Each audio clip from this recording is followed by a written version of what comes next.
তুই দুনিয়াতে তোর মেয়ের হক নষ্ট করছস। আর করবো না, আর করবো না। মা, বাবা, এই দেখো আমার জব হয়ে গেছে। এখন থেকে বাবা তোমার আর কাজ করা লাগবে না। ভাইয়া, কি বলো? সত্যি তোমার জব হয়ে গেছে? এই, ওর জব হয়েছে তাতে তোর সমস্যা কি? যা এখান থেকে।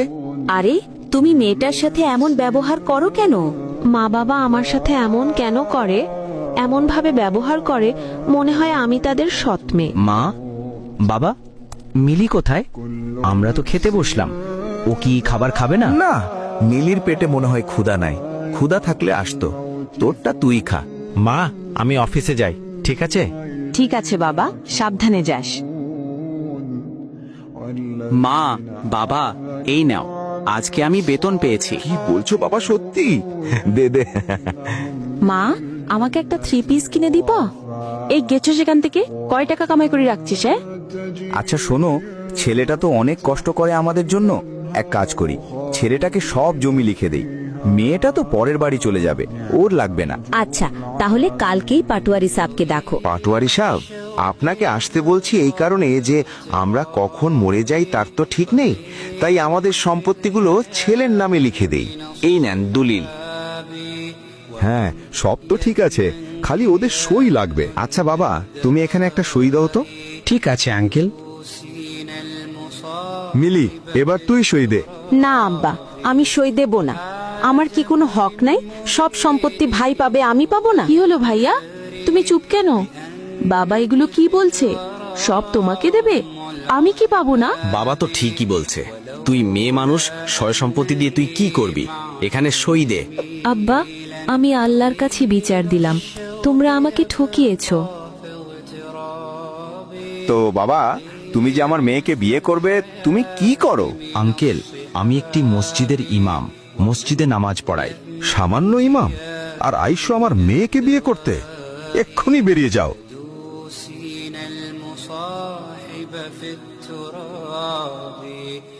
তো বাবা, তুমি কি করো?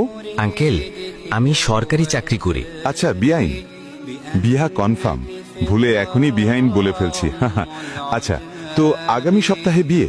আচ্ছা ঠিক আছে ভাইজান।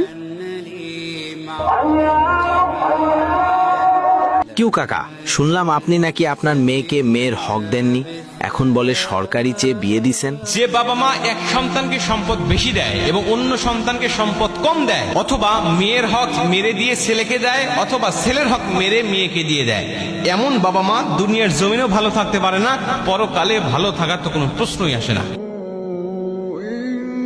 বাবা, আমি খুব অসুস্থ, আমায় ডাক্তার দেখা। ধুর বাল, আমি পারবো না, মোরুগা, তাতে আমার কি?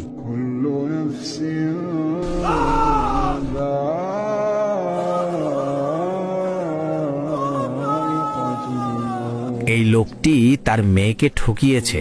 আল্লাহ জানে কবরে কি হয়।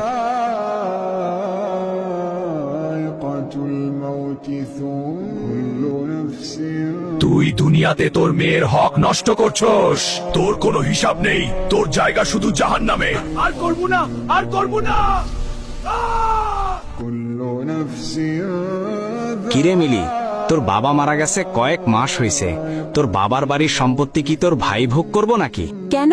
তুমি আমার বাবার বাড়ির সম্পত্তি দিয়ে কি করবা? হ্যাঁ, এত লোভ থাকা ভালো না। তুই যদি তোর বাবার বাড়ির হক না আনস, তাইলে আমি তোকে তালাক দিব। চাই দেখি কত পারো, দাও তালাক, দাও। তুই দেখতে চাস? আচ্ছা, 1 তালাক, 2 তালাক, 3 তালাক।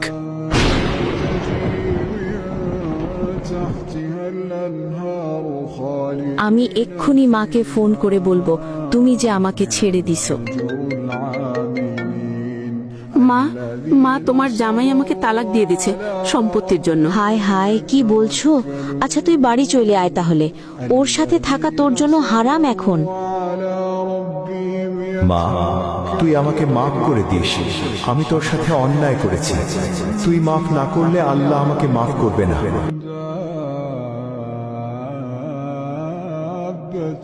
মা, আমি স্বপ্ন দেখছি, বাবা আমার কাছে মাপ চাইছে। আচ্ছা মা, তুই তোর বাবাকে মাফ করে দে, নয়তো আল্লাহ তোর বাবাকে মাফ করবে না।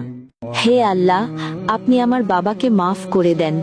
আমি আমার বাবাকে মাফ করে দিচ্ছি। আমাদের এই শিক্ষণীয় ভিডিওটি আপনার কাছে কেমন লাগলো আর আপনারা কিরকম শিক্ষণীয় ভিডিও চান তা অবশ্যই কমেন্টে জানাবেন।